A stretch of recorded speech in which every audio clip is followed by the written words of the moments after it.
Assalamualaikum warahmatullahi wabarakatuh. Bertemu lagi di acara Bincang Sehat dan Asik volume ke-17. Saat ini saya Nenden. Di sebelah saya sudah ada Dr. Arya Purnama, spesialis paru yang akan menjadi narasumber kita hari ini. Oke, selamat siang, Dok. Siang, Dok. Iya, gimana kabarnya, Dok? Alhamdulillah. Alhamdulillah sehat ya. Dr. Arya ini adalah dokter spesialis paru di Rumah Sakit Umum Daerah Majalaya, yang juga sekarang di Rumah Sakit Santosa juga ya, Dok ya. Iya. Nah, untuk mempersingkat waktu, kita langsung aja ya, Dok ya, ke materinya. Jadi untuk sekarang kita akan bahas materinya mengenai TB laten. Nah, kira-kira gimana, Dok? Apa itu TB laten itu? Kayaknya banyak yang penasaran nih, Dok. Ya, sebelum kita masuk ke TB laten, terima kasih ya, Dok. Pada hari ini kita memperingati hari TBC sedunia, Dok ya, jatuh pada tanggal 24 Maret. Kita harus mengulang lagi apa itu TBC ya. Sebelum masuk ke TB laten, mungkin kita mengulang dulu ya, Dok, apa itu tuberkulosis, apa itu TBC. Kita tahu TBC adalah salah satu penyakit paru infeksi yang disebabkan oleh kuman Mycobacterium tuberculosis. Biasanya menyerang organ paru, bisa ke kelenjar getah bening, bisa sampai ke selaput otak, ya, Dok. Perjalanan penyakit TBC ini penularannya kan kebanyakan masyarakat tahu bahwa takutnya penyakit keturunan. Iya. Nah, TBC itu bukan penyakit keturunan, tapi dia penularannya langsung melalui udara, droplet infection. Nah, di situ kuman yang masuk ke dalam saluran pernafasan atas, dia ke saluran pernafasan bawah. Nah, di situ kuman itu akan bisa langsung masuk ke saluran pernafasan, bisa masuk ke kelenjar getah bening, atau dia langsung ke pembuluh darah. Dari situ nanti baru bisa akan menyebar kemana-mana, gitu ya, Dok ya. Nah, terus gejalanya harus kita tahu juga. Nanti bisa untuk dibedakan mana itu TB laten atau TB yang aktif. Sebenarnya gejala TBC itu kan ada respirasi, ada sistemik. Respirasinya ada gejalanya batuk, berdahak sampai lebih dari 2 minggu, kadang sampai berdarah. Terus ada sesak nafas, ada nyeri dada. Sistemiknya ada demam, nafsu makan menurun, berat badan menurun. Gitu. Pemeriksaannya itu sekarang gold standarnya dengan pemeriksaan dahaknya TCM. Kalau dulu BTA, sekarang TCM. Kalau TCM-nya nanti positif, berarti dia TBC yang aktif, gitu ya. Dalam perjalanan, kalau secara imunnya itu 4-6 minggu pertama, ketika kuman masuk ke dalam saluran pernafasan, di situ kan di dalam saluran pernafasan di paru itu ada makrofag. Kuman dimakan oleh makrofag, terbentuk granuloma. Nah, granuloma ini itu di dalam makrofag itu bisa dieliminasi oleh makrofag, atau dia bisa diam, jadi tidak tereliminasi oleh makrofagnya, sehingga kalau tidak tereliminasi dia akan menjadi dorman, dia diam. Nah, itu akan kedepannya adalah menjadi infeksi laten TB, gitu ya. Nah, sekarang kita udah tahu ya, jadi TB aktif seperti itu, jadi pengobatannya adalah minimal 6 bulan dengan obat yang sudah ada kombinasi. Sekarang apa itu bedanya dengan TB laten ya? Kalau TB laten itu secara definisi adalah adanya satu sistem kekebalan tubuh dari seseorang yang terinfeksi, tetapi dia tidak mampu untuk mengeliminasi kuman TB-nya, tapi dia mampu mengendalikan bakteri TB-nya, sehingga seorang itu tidak bergejala menjadi gejala TBC. Gitu. Siapa saja yang beresiko itu ya, faktor resiko tinggi, yaitu orang yang kontak serumah dengan penderita TB, penderita HIV, terus ya kita sendiri, petugas kesehatan yang setiap harinya melayani TBC, itu adalah faktor resiko tinggi.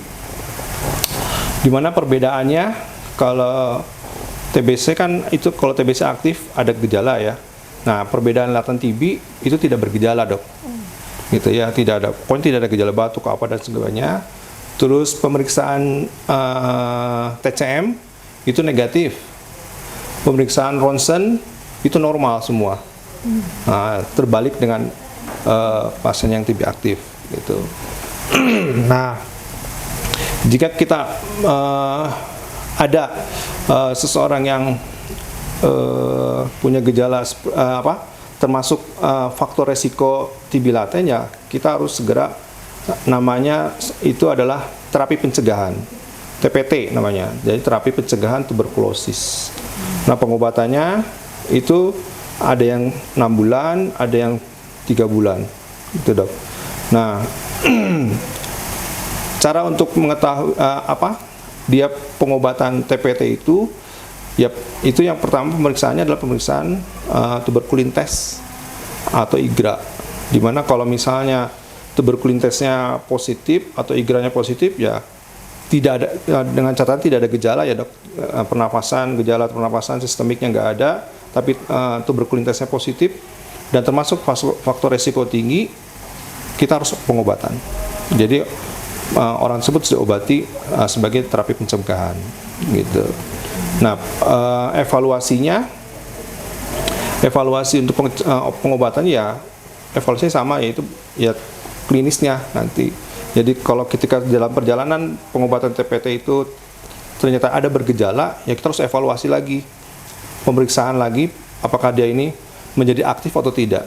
Kalau menjadi aktif, ya TPT-nya berhenti, jadi pengobatan TBC aktif. Gitu mungkin seperti itu. Jadi dari definisi itu berbeda. Sistem kekebalan tubuhnya yang gagal mengeliminasi, terus tapi dia mampu mengendalikan bakterinya. Kalau yang TBC aktif itu kan memang gagal mengeliminasi, tapi tidak mampu mengendalikan bakterinya. Dari tes pemeriksaan TCM-nya itu negatif, kalau yang aktif dia positif. Terus dari gejala TBC aktif itu bergejala, kalau laten tidak bergejala. Terus pengobatannya pun berbeda. Kalau yang itu ada yang 3 bulan, ada yang 6 bulan. Kalau yang TBC aktif kan minimal 6 bulan dengan kombinasi obat. Kalau yang TPT itu ada hanya INH saja. Ada yang kombinasi INH rifampicin atau rifampicin sama INH. Gitu. Nah, evaluasinya kalau TB aktif kan dievaluasi BTA setiap akhir bulan 2, bulan 5, bulan 6, tapi kalau TB laten tidak ada evaluasinya di akhir saja. Gitu. Mungkin itu, Dok. Perbedaan dari TB laten sama TB aktif. Ya, sudah lengkap sekali ya, Dok, ya ini penjelasannya. Iya. Jadi memang TB itu ada beberapa jenis ya, Dok, ya. Ya. Ada yang aktif dan ada juga yang laten. Mungkin tadi sudah dijelaskan juga oleh Dokter Arya. Kalau yang laten mungkin bakterinya tidur gitu ya, Dok, ya. Jadi tidak aktif sehingga tidak menimbulkan gejala. Nah, sedangkan kalau yang TB aktif bakterinya bangun. Jadi membuat gejala. Itulah salah satu perbedaannya. Kemudian juga untuk tes yang digunakan juga tadi sudah dijelaskan, ada perbedaan dan pengobatannya pun berbeda, ya, Dok, ya. Jadi walaupun tidak bergejala, kumannya belum aktif, bukan artinya tidak diobati, tetap ada terapi pencegahannya ya, Dok, ya, agar tidak aktif. Ya. Dan walaupun tidak bergejala, tapi tetap kita harus mencari pengobatan, berkonsultasi dengan dokter, karena kalau tidak diobati nanti bergejala ya, Dok, ya. Nah, mungkin ada yang bingung. Terus gimana dong kalau misalkan tidak bergejala, kapan saya harus ke dokter? Nah, sebetulnya tadi sudah dijelaskan juga ya, Dok, ya, oleh dokter. Itu salah satunya orang yang memiliki resiko untuk terkena TB laten itu adalah keluarganya menderita TB aktif, ya, Dok, ya. Jadi misalkan kalau di rumah ada keluarganya yang terdiagnosis TB aktif dan sering melakukan kontak, disarankan untuk ke dokter, ya, periksa dulu. Kalau misalkan untuk pasiennya anak, Dok, bagaimana, Dok? Misalnya ada anak yang positif TB-nya, TB aktif maksudnya, Dok. Nah, apakah orang tuanya juga perlu dicek juga, Dok? Ya. Jadi pokoknya intinya adalah bila dalam satu rumah itu ada yang terdiagnosa TB aktif, terutama yang diagnosanya secara bakteriologis, itu semua satu kontak itu harus diperiksa semua, gitu ya, walaupun tanpa gejala. Jadi kalau yang makanya tadi ada alurnya nanti, jadi alur yang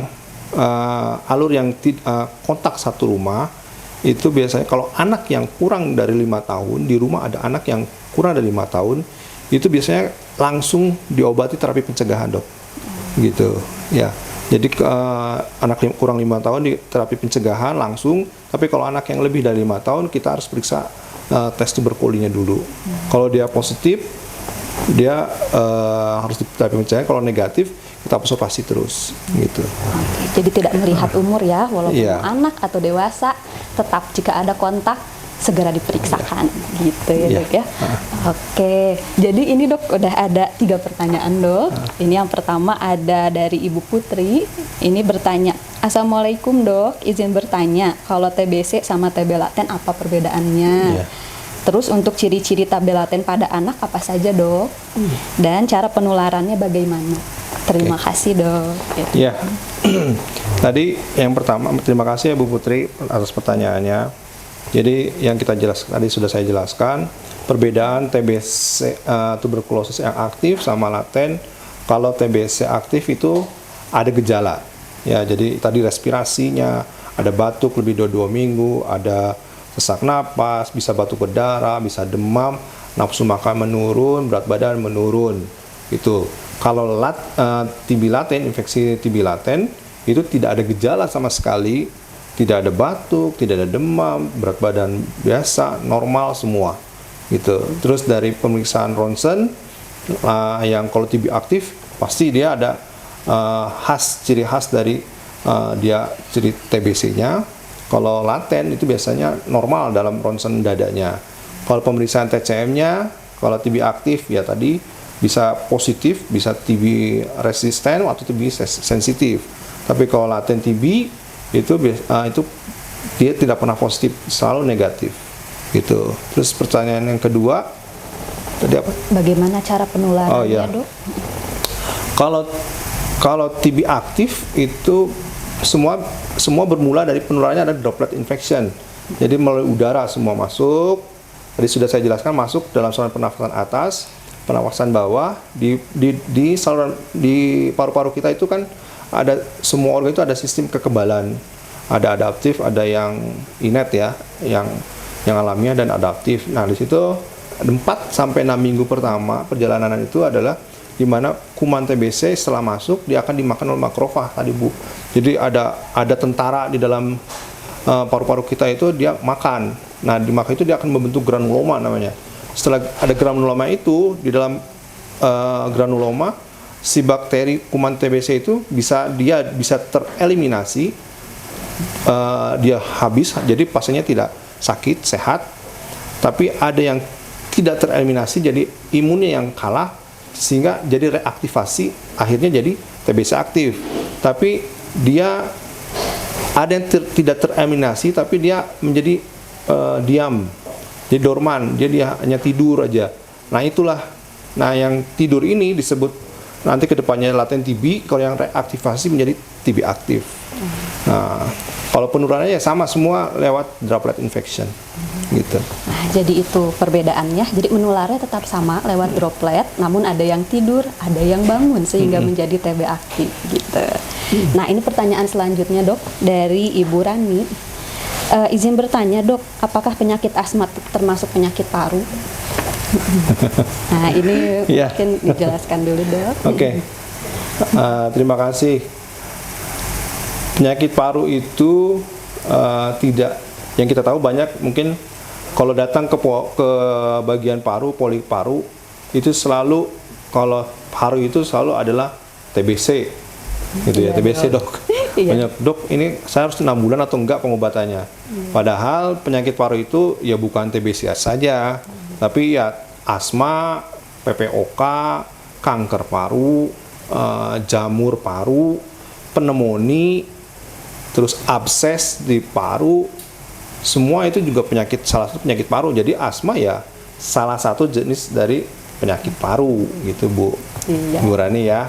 Jadi paru itu bukan miliknya TBC aja, Iya, jadi penyakit di paru-paru itu banyak Iya, jenisnya ya banyak. Dok ya, dan TBC itu salah satunya. Iya. Mungkin seperti itu ya Dok ya. Nah, kemudian ini dari Ibu Bunga dan Ibu Yayu Dok. Dok, TB itu ada berapa jenis ya Dok? Penyakit tersebut termasuk penyakit berbahaya dan mudah menular atau tidak Dok? Gitu. TBC tadi, makasih ya Bu. TBC itu tadi yang sudah saya jelaskan. Sebenarnya kalau jenisnya TBC itu ada yang aktif, ada yang dorman, gitu, yang laten. Nah, TBC yang aktif itu bisa menyerangnya pada paru kebanyakan, bisa menyerang ke kulit, getah bening, terus ke apalagi ke tulang sampai selaput otak gitu. Nah, terus apakah dia berbahaya? Ya kalau kita tidak diobati ya dia berbahaya, orang itu akan menularkan lagi ke orang lain, ya. Akhirnya penyakitnya tidak akan hilang-hilang gitu Dok. Tapi apakah sembuh penyakit TBC ini? Sekali lagi adalah penyakit yang bisa disembuhkan dan bisa sembuh total kalau kita pengobatannya teratur sesuai dengan petunjuk dari dokter. Nah, selanjutnya Dok, ini ada pertanyaan keempat ya Dok ya. Jadi kalau TB aktif kan menular ya Dok ya. Kalau TB laten gimana Dok? Apakah menular juga atau tidak Dok? Oke. Ya tadi seperti sudah dijelaskan ya, penularannya itu lewat droplet infection, yaitu lewat udara. Bagaimana cara bisa lewat udaranya itu? Jadi penularannya itu adalah kalau ada seseorang yang punya penyakit TB, itu dia batuk atau dia bersin atau dia memang berbicara ya, sampai ada keluar air liur ya Dok ya. Bicara kita tidak tahu loncatan air liurnya, karena sekali dia batuk atau bersin itu bisa sampai ratusan sampai jutaan kuman TBC. Nah, di antara jutaan itu kan pasti diantaranya ada saja kalau misalnya kita ngobrol pada pasien-pasien TB laten, ngobrol keluar dia kumannya, ya kalau terhisap ada ke seseorang yang di dekatnya, dia pasti kan otomatis dia akan masuk ke saluran nafas. Nah, kapan itu dia akan menjadi aktif?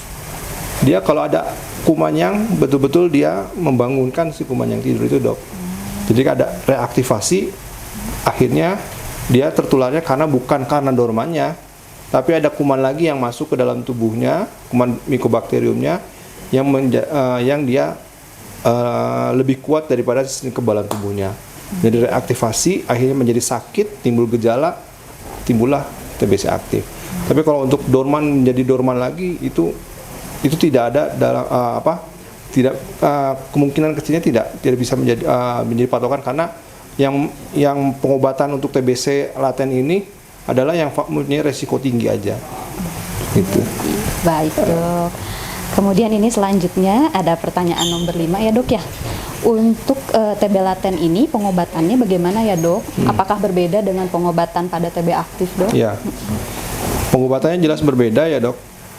Kalau yang TB aktif itu kan pengobatannya dengan kombinasi fixed dose combination, yaitu ada 4 jenis obat, ada tahap awal dan tahap lanjutan. Kalau TB aktif, yaitu yang tahap awal itu ada 4 obat antibiotik, yaitu rifampicin, isoniazid, ethambutol, dan pyrazinamide. Itu 2 bulan pertama. 4 bulan kemudian adalah hanya rifampicin dengan isoniazid saja. Tapi kalau TB laten itu ada 3 kombinasi obat Dok, gitu. Ada yang dosis tunggal, isoniazid aja atau INH, yang kita tahu INH itu pengobatannya kalau dosis tunggal itu 6 bulan Dok. 6 bulan kita obatin sebagai terapi pencegahan. Jadi bukan, intinya ini adalah terapi pencegahan. Kalau TB laten itu adalah terapinya namanya terapi pencegahan untuk supaya tidak menjadi aktif gitu ya Dok. Nah, kombinasi yang kedua itu adalah isoniazid dengan rifampicin. Itu diminumnya tiap hari, tapi dia sampai hanya 3 bulan saja Dok. Gitu. Yang satu lagi adalah rifapentin sama isoniazid. itu diminumnya hanya seminggu sekali. Ya, selama 3 bulan. Nah, kebanyakan memilihnya yaitu adalah ya yang seminggu sekali. Nah, tapi ya kita tahu bahwa efek samping obat juga tetap harus kita evaluasi. Yang kita tahu bahwa rifampicin, rifampentin, ENH itu dia efek sampingnya ke liver. Gitu, bisa kalau yang tidak kuat dengan livernya ya pasti akan timbul gejala mual, muntah, atau bisa saja sampai kuning. Nah, kalau ada gejala seperti itu ya sama, kita harus hentikan dulu, kita perbaiki livernya, baru kita teruskan lagi pengobatannya gitu. Kalau gejala dulu kan hanya monoterapi aja ya, INH aja. Kalau sekarang sudah ada kombinasinya yang tadi itu, Dok. Jadi kita tinggal pilih. Tapi yang itu pun ada ketentuan-ketentuannya, syarat yang berlaku. Gitu. Jadi untuk terapinya ini sendiri ada beberapa pilihan ya, Dok, ya. Namun biasanya disesuaikan dengan kondisi masing-masing pasiennya, betul. Dan tetap dengan pemantauan, betul. Ya, Dok ya. Oke. Nah, mungkin ini juga nih, Dok, yang sering jadi pertanyaan. Saya tambahin satu lagi ya, Dok ya. Karena banyak yang berobat TB itu putus di tengah jalan, Dok. Nah, karena 6 bulan itu ya, Dok ya, panjang, sehingga baru sebulan 2 bulan sudah berkurang gejalanya, sudah tidak berobat. Nah, sebetulnya itu bahaya tidak, Dok, kalau yang putus di tengah jalan seperti itu, Dok? Ya, itu yang bahayanya itu, Dok. Itu juga membahayakannya bagi pasiennya sendiri, dan tadi kumannya itu bisa tetap menularkan ke orang lain gitu. Jadi kenapa pasien-pasien itu banyak yang di tengah jalan putus, karena memang merasa setelah 1 atau 2 bulan pengobatan itu merasa lebih sehat gitu. Karena kan pengobatan TBC itu ada 2 tahap ya, fase intensif dan fase lanjutan. Nah, fase intensif ini adalah fase-fase di mana obatnya itu dia bekerja untuk melemahkan dan memusnahkan kuman TBC-nya. Tapi sebagian besar itu kan belum semuanya dia. Ada yang lemah, maka dilanjutkanlah di fase lanjutan. Dan fase lanjutan itu untuk membersihkan semua kuman bakteri yang tersisa. Nah, yang bahayanya adalah itu yang tadi fase yang sudah kumannya lemah, akhirnya berhenti pengobatan karena merasa sudah sehat. Ketika ada kuman bakteri lagi yang masuk, dia bertemu lagi, menjadi aktivasi lagi, itu akibatnya menjadi aktif lagi gitu. Nah, berarti untuk yang sedang pengobatan TB, walaupun baru sebentar udah ngerasa enakan gitu ya, Dok ya, tetap harus dilanjutkan pengobatannya sampai selesai. Karena justru kalau berhenti di tengah jalan itu yang lebih bahaya ya, Dok ya. Betul. Bahaya untuk diri sendiri dan untuk orang sekitar juga gitu. Jadi nih, Dok, kalau boleh disimpulkan dari perbincangan kita hari ini, ya TB itu merupakan salah satu penyakit yang saat ini masih menjadi masalah terbesar di Indonesia ya, Dok ya. Kalau saya tidak salah baca nih, Dok, dulu ada di laporan tahun 2022 katanya Indonesia peringkat ke-3 ya, Dok ya, di dunia. Udah naik malah kedua ya. Lagi kedua. Tuh sudah banyak ya. Ya, jadi ini merupakan hal yang harus kita perhatikan juga ya, Dok ya. Betul. Karena sebetulnya kan TB itu bukan penyakit yang tidak bisa disembuhkan, justru penyakitnya bisa disembuhkan, bisa dicegah juga. Tinggal dari kitanya saja ya, Dok ya. Nah, untuk materi kita kali ini juga TB laten, jadi sudah terjawab perbedaannya untuk TB laten dan TB aktif ini. Perbedaannya adalah kalau TB laten kumannya masih tidur sehingga belum ada gejala ya, Dok ya. Sedangkan kalau TB aktif kumannya sudah bereplikasi sehingga bergejala. Namun walaupun tidak bergejala bukan berarti tidak diobati ya, Dok ya. Jadi tetap harus diobati untuk mencegah agar tidak menjadi aktif.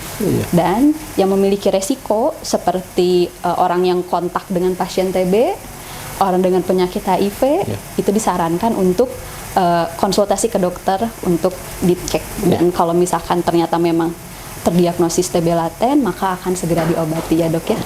Dan untuk yang sedang berobat, tetap semangat, jangan putus di tengah jalan, karena nanti justru itu yang berbahaya ya. Oke, sepertinya diskusi kita kali ini cukup sekian ya, Dok ya. Terima kasih atas waktunya, Dok. Sama-sama, Dok. Semoga diskusi kita bermanfaat hari Iya, ini. Ya. mudah-mudahan. Oke. Insyaallah, amin. Assalamualaikum warahmatullahi wabarakatuh. Waalaikumsalam warahmatullahi wabarakatuh.